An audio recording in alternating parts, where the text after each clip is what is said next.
Hey, what's going on, everybody? Welcome back to my YouTube channel, and today I want to answer a really common question I get. So I always get asked, do I ever get scared when I travel? And this is kind of a hybrid question, I guess. I get different versions of this question, like what's the most dangerous city I've ever been to, or have I ever been robbed, and different things like that. So I kind of want to break it up a little bit. First of all, the short answer is no, not really. I rarely get scared during travel. But the even longer answer is it kind of just depends on the situation. Scared isn't a word that I like to use. I would say aware. Some places I'm more aware of my surroundings than others. I would like to say probably the one place that I get the most scared or nervous is back home in the United States. And I think that's because I'm American. Obviously, I grew up in the inner city in the United States, and I already have this preconceived notion and experience with violence in the United States. Then when I joined the military, I was working with law enforcement. I had a lot of interactions with criminals and violent people in general. So that's already how my brain is programmed when it comes to the United States. But I don't have that experience, that background, that preconceived notion in a lot of places around the world. So I don't come in with that apprehension anymore. But granted, there's one thing about being an American when you travel. You're already indoctrinated with fear about a lot of places. The way the media portrays the world is portrayed as this big, dangerous place that hates Americans. It drives me nuts when I see people on social media and some journalists talking about how the world hates Americans, which is not the truth. A lot of countries, a lot of people hate our government and the way our government interacts with them. But for the most part, people don't hate Americans, you know, if you're not an asshole, of course. Like, people just give you the benefit of the doubt and then get to know you and then decide if they like you or they don't. But I haven't experienced any inherent American hatred yet. And again, you know, the funny thing is that might be because I'm African American, and stick with me on this one.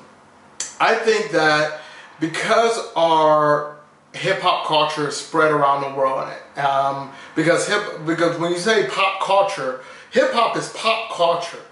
Professional sports is pop culture, and hip-hop and professional sports are dominated by African Americans. And when you have people like Tupac Shakur, who's probably by far the best narrator of the African American male experience ever. I don't think anybody else has done it better than him. And you have people around the world consuming that content, that media. They understand what it's like to be African American. They understand, they see us getting shot in the ass by the police. They see the disproportionate sentencing. They see these things. They see Trayvon Martin. They see Rodney King. I mean, they see these things around the world. And when they meet us in person, they get it. They understand what it's like to be an African American, at least to some extent. So I think as African Americans, we get the benefit of the doubt in a lot of ways that maybe white Americans don't get. So that's just my theory of traveling as an African American man. I can't speak to what it's like to travel as a white man because I'm not a white man. So that's just my perspective on it. But overall, man, honestly, I think traveling for me has always been relatively safe. I've always felt comfortable in most places. I'd say I'm not an alcoholic, but I like to drink when I travel, and I've been drunk in a lot of cities. So I would say one of my things, I know a lot of people like to hug when they get drunk. Some people like to fight when they get drunk. I like to walk when I get drunk. Don't know why, it's just kind of my thing. I get drunk and I just want to go for walks. It's just a thing. My friends will tell you that about me. I'll just disappear, and I'll be walking to the other side of the city. Hotel's 3 miles away. I'll just walk it. And I want to say I've done that in London, Prague, Budapest, Krakow, Istanbul. I've done that in Barcelona. I've done it in Rome. I've done it in Bangkok a lot. I've done it in Kuala Lumpur. I've done it in Penang. I've done it in Bali. But I actually got picked up when I did it in Bali. But yeah, honestly, I've not ever felt even half drunk, stumbling through a city, I've never even felt nervous about anything. So yeah, so that's the long way around that question. I've never felt unsafe. I would say the places that I've been more aware are in Central America and South America. The thing about Central and South America is if you go in the wrong neighborhood, it can be trouble. Like when I was staying in Medellin, Medellin is relatively safe, but it's still one of those places, if you go into the wrong neighborhood, it's a problem. And growing up in Cleveland, I know that feeling all too well. You turn down the wrong street and you might not make it off that street. So whenever I'm in Central South America, I'm very aware. In Honduras, San Pedro, same experience.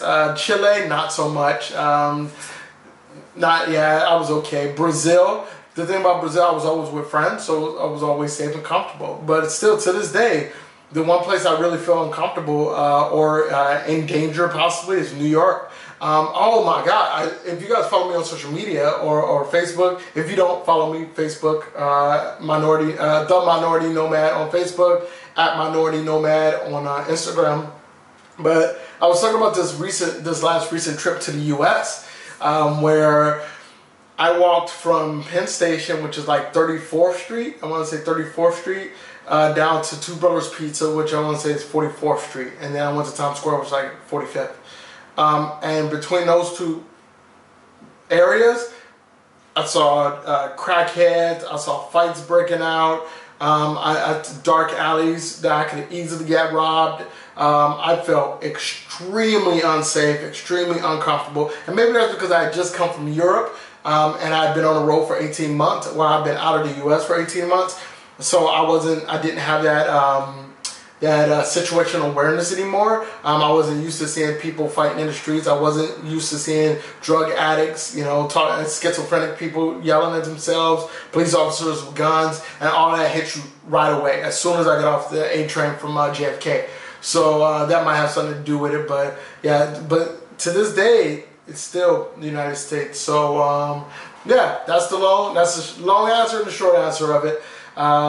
Travel can be dangerous, but honestly, I don't think travel is nearly as dangerous as people portray it out to be.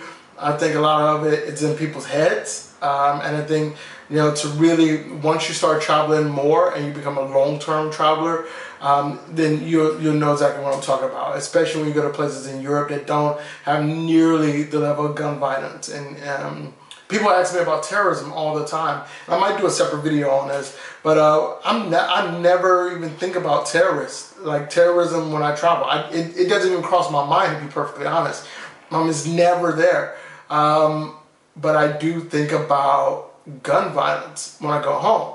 That is something that's always in my mind, is getting shot. The thing is, if you go to Belgium, you're not going to get shot in Belgium or Germany or Thailand or Australia or Japan or Korea or Chile. Like, all these places around the world that are considered third world by some do not have that to worry about. So it's interesting. So yeah, so that's my take on it.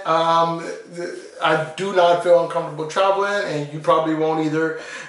So in the end, leave the world better than found it. Leave your question in the comments below, and I will talk to you later.